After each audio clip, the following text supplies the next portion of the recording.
The crowd stopped talking first. Then the music stopped. Then the vendors, the men who moved through the rows selling food and drink and small paper programs with fighters' names printed in Thai, they stopped too. One of them stood in the middle of an aisle with a tray of drinks suspended at shoulder height and didn't move for a full 30 seconds, because putting it down would have required looking away, and looking away was not something any of the 400 people in that room were willing to do. A woman had just walked to the center of the floor and asked Bruce Lee to fight her. Not through a promoter, not through a trainer, not through the elaborate social machinery that usually constructs these confrontations. She had walked across the floor of a private martial arts demonstration in Bangkok in the winter of 1971, stopped 6 feet in front of him, and issued the challenge directly in Thai, without preamble or ceremony.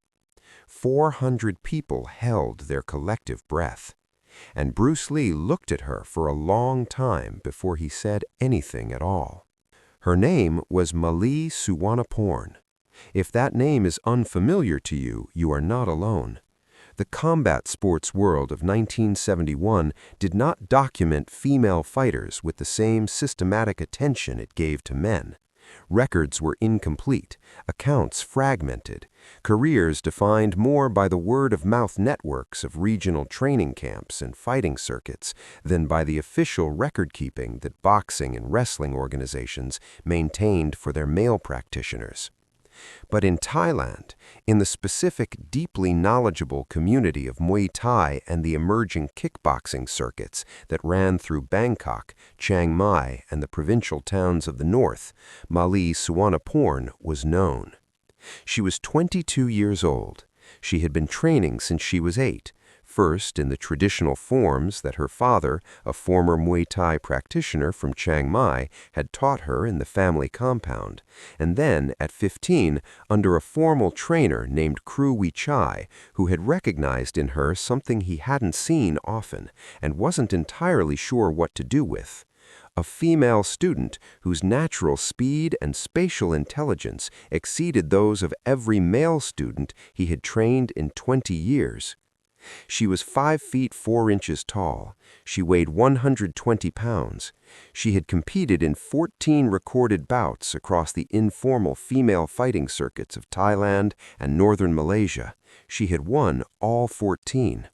Not all by decision, 7 by knockout or stoppage, which, in the context of female combat sports in 1971, in a country where women competing at all was still a contested proposition in many traditional circles, was a number that people who understood what they were looking at found quietly extraordinary. Her style was the thing. Not just Muay Thai, she had been absorbing technique from every source available to her. Kru Wee Chai had trained under a Japanese kickboxer for a year and brought elements of that system into his teaching.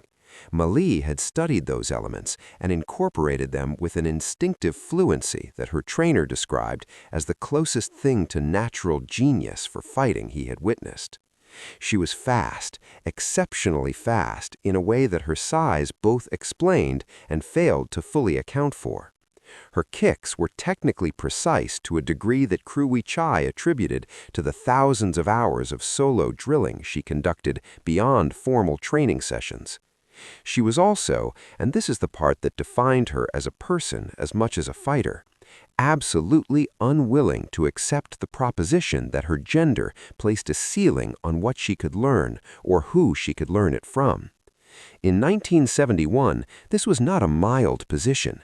It was a quiet, persistent, daily act of resistance against an entire social architecture that was designed to make her accept limitations she did not believe in. When she heard that Bruce Lee was coming to Bangkok, first to finish location work connected to a project that would eventually become Enter the Dragon, and simultaneously, as the martial arts community always knew through its own channels, to observe and absorb, she made a decision. She was going to meet him. Not to challenge him, not initially. She had something more specific in mind. She wanted to learn. She had watched the Kato footage, she had heard the accounts, the stories that circulated through every serious training hall in Southeast Asia about the man from Hong Kong who fought without a style because he had gone beyond style. She wanted to understand what that meant in practice, from the inside, from a position of actual engagement rather than observation. But the challenge came first, not by her design, by circumstances. The event was a private martial arts demonstration organized by a cultural association with ties to both the Thai government and the Hong Kong film industry. The venue was a large private hall in the Siloam district, the kind of space that could seat 400 people in arranged chairs around a central demonstration floor, with a raised platform at one end for honored guests and a secondary platform for the evening's performers. Bruce Lee was there as a guest of honor, not a performer. He sat on the raised platform with the event's organizers, watching the demonstrations, traditional Muay Thai forms, weapon forms, a demonstration of Krabi Prabong that drew genuine applause from the assembled guests. He watched it all with the focused attention he brought to everything of this nature, the attention of a man who was perpetually in the process of learning. Mali was there as a competitor in the evening's demonstration bouts, a small card of exhibition matches that were designed to showcase regional talent. She had been included at the last minute through Kru Wichai's connections with one of the organizers. She competed in the second bout on the card. Her opponent was a male fighter, a student from a competing gym, approximately her weight and 3 inches taller. The exhibition was supposed to be controlled, a demonstration of technique rather than full competition. The crowd understood this framework. What happened inside it was not exactly controlled. Mali's opponent was good. He was technically sound, conditioned, trained with the seriousness that Bangkok's better gyms produced. He was also not particularly interested in moderating his effort against a female opponent, which was the kind of thing that happened in these contexts and that Mali had long since stopped being surprised by. He came at her with full intention from the first exchange. She handled it. This is the part that changed the room, not dramatically, not a single decisive moment that everyone simultaneously registered, a gradual accumulation of exchanges, each one of which told the same story to the people watching who knew how to read it. She was faster. Technically, in her footwork and her deflections, and the angles she created, and the way she used distance as an active weapon rather than a passive condition, she was operating at a level that her opponent's full commitment approach couldn't resolve. The bout went 3 exhibition rounds. She was awarded the decision. The room gave her genuine applause, not polite applause, the specific applause of an audience of people who understand what they've seen and are acknowledging it honestly. Bruce Lee, on the raised platform, had watched every second. After the bout, during the interval before the next demonstration, Mali received her trainer's assessment, the specific corrections and observations that Kru Wichai offered regardless of outcome, because the outcome of a bout was always less important than the technique that produced it. Then she looked up at the raised platform. Bruce Lee was watching her. Not the general watching of a guest of honor tracking the room, the specific watching of one practitioner who has seen another practitioner do something interesting and is still thinking about it. Their eyes met for a moment, and Mali Suwanaporn made the decision that changed the evening. She crossed the floor. This sounds simple. It was not simple. The floor between where she stood and where Bruce Lee sat on the raised platform was, in social terms, an enormous distance, made up not of meters but of assumptions, conventions, hierarchies, and the specific weight of what it meant in Bangkok in 1971 for a 22-year-old female fighter to walk uninvited across a public room toward a celebrated male guest of honor and address him directly. She crossed it anyway. 400 people watched her walk. They knew by the directness of her path and the quality of her posture where she was going. The conversations in the room began to die one by one as the walking became the most interesting thing happening in the space. She reached the platform. She stopped. She inclined her head in the respectful greeting that the context required, formal, correct, honoring the social form while preparing to break the social content. Then she spoke. In Thai, which was translated by an associate of Bruce's within earshot. "I have watched your work. I have tried to understand your method from the outside for 2 years. I am asking you to show me from the inside. I challenge you to demonstrate with me, now, here." The room was completely silent. The vendor with the tray had stopped. Bruce Lee looked at Mali Suwanaporn for a long moment. He looked at the way she stood, the weight distribution, the balance, the quality of stillness that fighters carry in their bodies even when they are not fighting, the postural language that tells another fighter more about a person than a biography would. He read everything her body was saying with the forensic efficiency of a man who had been reading bodies his entire adult life. Then he looked at her face. The expression there was not aggression and not performance and not the self-consciousness of someone who had just done something audacious and was waiting to find out whether it would work. It was the expression of a person who had made a decision based on something real and was waiting with genuine patience for the actual answer. He said, in English, which the same associate translated back into Thai, "What do you want to learn?" The room shifted. They had expected a yes or a no. They had not expected a question. Mali said, "How to be where the strike isn't." Silence. Then Bruce Lee stood up. Escalation begins. The demonstration floor was cleared further. Chairs moved back. A wider space opened. This happened in the quiet efficiency of people responding to an event that nobody had planned, but that everyone immediately understood was more important than whatever had been planned. Kru Wee Chai watched from the side of the room with his arms at his sides and the expression of a trainer who has just realized that his student has done something he would never have authorized and cannot bring himself to stop. The event organizers exchanged looks but said nothing. This was, in its way, the most interesting thing that had happened at one of their events in years. 400 people rearranged themselves around the cleared floor, not because anyone told them to, but because 400 people were not going to sit in chairs while this happened when they could be closer. Bruce Lee came down from the raised platform. He was dressed in his guest of honor clothes, a simple, dark, well-fitted shirt, trousers, the restrained elegance of a man who wears clothes well without making them a statement. He removed his jacket and handed it to the associate. He looked at Mali across the cleared floor. She was already in her ready position, not a formal Muay Thai guard, something more neutral, the position of a fighter who has learned not to advertise her tradition before the exchange begins. He noted this. His eyes moved across her stance with visible precision. "Your guard is different from your fight," he said. The translation followed. Mali said, "I changed it when you stood up." A sound moved through the 400 people, not a laugh, the quieter sound of people registering that something is sharper than they expected. Bruce Lee's expression was the expression of someone who has received information that interests them.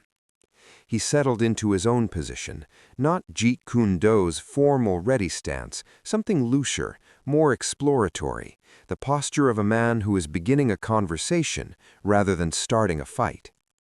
They looked at each other across 6 feet of demonstration floor, surrounded by 400 people who were not making a sound.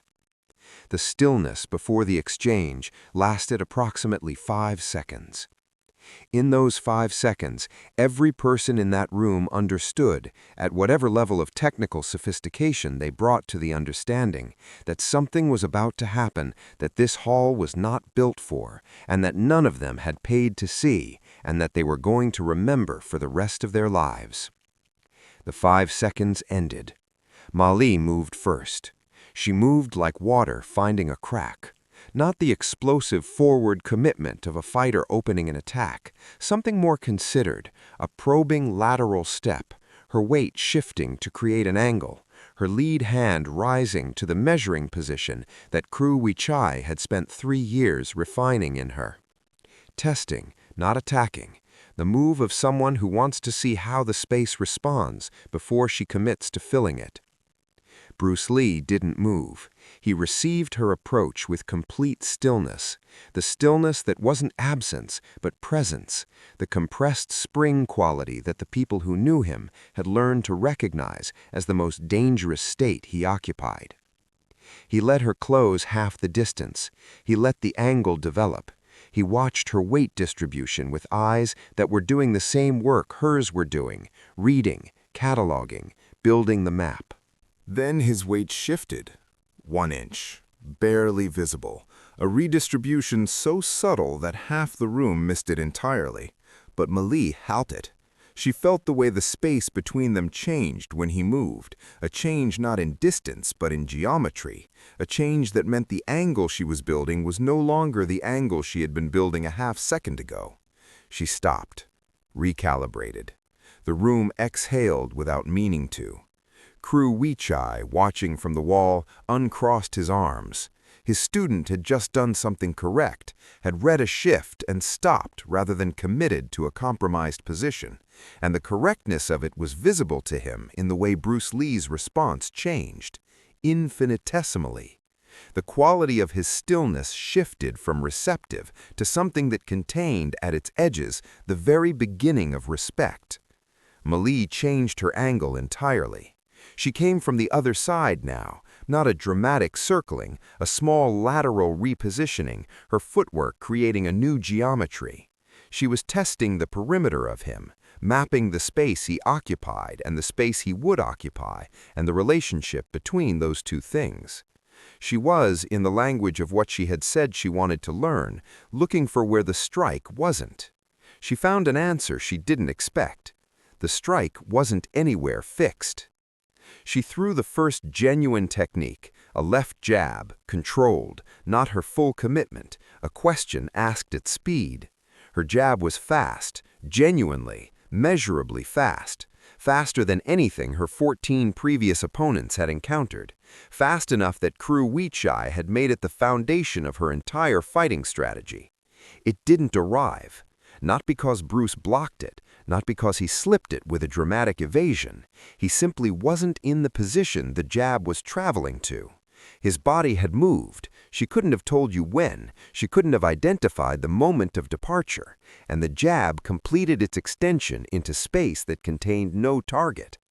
But then something happened that she hadn't expected.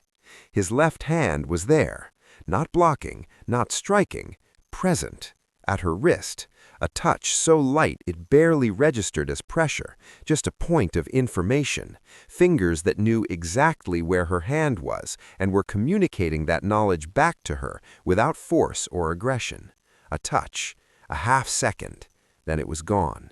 She pulled her hand back and looked at him. He was looking at her with an expression she hadn't seen on an opponent's face before. Not superiority, not calculation, something that looked inexplicably like recognition, the expression of a teacher who has asked a student a question and received an answer that tells him the student is further along than the question was designed to test. She understood something in that moment. He wasn't fighting her. He was reading her. Malie Suwanaporn went to Hong Kong.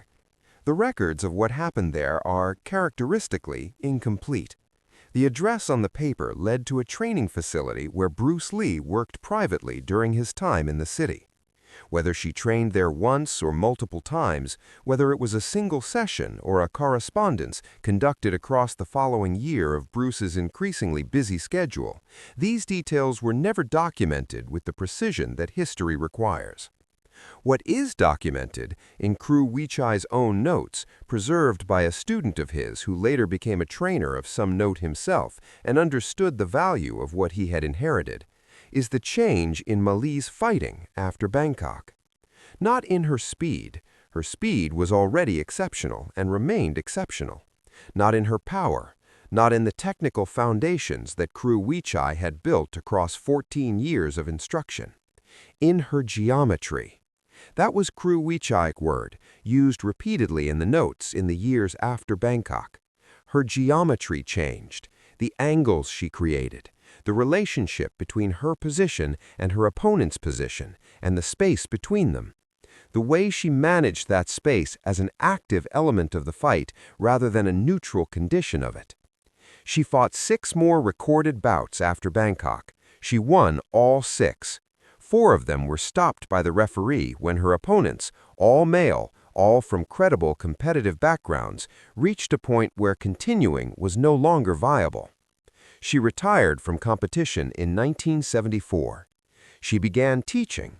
She taught for 30 years in Chiang Mai, in a training hall that didn't advertise and didn't need to, that people found because someone trusted them enough to give them the address. Students came from Thailand, from Japan, from Europe, from the United States, as Bruce Lee's influence spread globally through the 1970s and 1980s, and the world began to understand what he had been building. Some of the people it touched found their way, through various chains of connection, to a training hall in northern Thailand, where a woman who had once spent 3 minutes on a demonstration floor with him had been passing on what she learned. She never told the Bangkok story herself. She didn't refuse to tell it, she simply didn't volunteer it, didn't use it as a credential, didn't build her identity around it. If students asked, she would confirm the basic facts with the same economy she brought to everything. Yes, I was there. Yes, we exchanged. Yes, he bowed. Then she would return to whatever she had been teaching before the question arrived. In the notebooks. Again, the notebooks. There is an entry, undated, but placed by researchers in the period of late 1971 based on its position in the sequence, that doesn't refer to Bangkok by name and doesn't refer to Mali by name. It refers to a student. Met a student tonight who had already done the work I would have asked them to do. The question was better than most answers. Speed without system. System without ego. These together are the thing I have been trying to describe. Found it tonight in someone I did not expect. The entry ends there. No name, no location, no details that would allow a researcher to pin it to a specific room on a specific night. But 7 lines later, in what appears to be a note written on the same or subsequent evening, there is a single sentence that students of Bruce Lee's philosophy have examined and debated and returned to across the decades since his death. The ceiling you accept is the only ceiling that exists. Legacy. Mali Suwanaporn had accepted no ceiling. Not the ceiling that said female fighters couldn't compete at the highest level. Not the ceiling that said a 22-year-old from Chiang Mai had no standing to walk across a room toward a celebrated master and ask to be taught. Not the ceiling that said the distance between her tradition and his was too great to cross in a single evening. She had walked across the room. And Bruce Lee, who had spent his entire adult life dismantling ceilings of his own, who had fought the cage of traditional martial arts and the cage of Hollywood's racial categories, and the cage of every system that told him his way of moving and thinking and being did not fit the available forms, had recognized her immediately. Had recognized the specific quality of a person who has looked at the ceiling and decided it is not structural. This is what the Bangkok evening was about, not the techniques exchanged on the demonstration floor, though the techniques were real and the exchange was real and the bow was real. The exchange was the visible surface. The thing underneath was what both of them already knew and were recognizing in each other. That the only limits worth accepting are the ones imposed by physics and anatomy. That tradition is a tool, not a cage. That the question asked honestly is worth more than the answer delivered from authority. That speed without courage is just fast. That technique without honesty is just performance. That the difference between a fighter and a warrior is whether they are willing to walk across the room. Mali walked across the room. In Bangkok, in 1971, in front of 400 people who stopped breathing and a vendor who forgot to put down his tray. And Bruce Lee stood up. And what happened next, 3 minutes on a clear demonstration floor in a hall in the Silom district on a winter evening in Thailand, contained more of what martial arts actually is at its deepest and most honest than most people encounter in a lifetime of training. The footage was never released, because there was no footage. Only 400 witnesses, and Crew Wichai's notes, and a piece of paper with an address in Hong Kong, and a bow that survived every version of the story, because it was the truest thing in it. And the ceiling that didn't exist, because she had already decided it didn't. That is the most dangerous thing a human being can decide.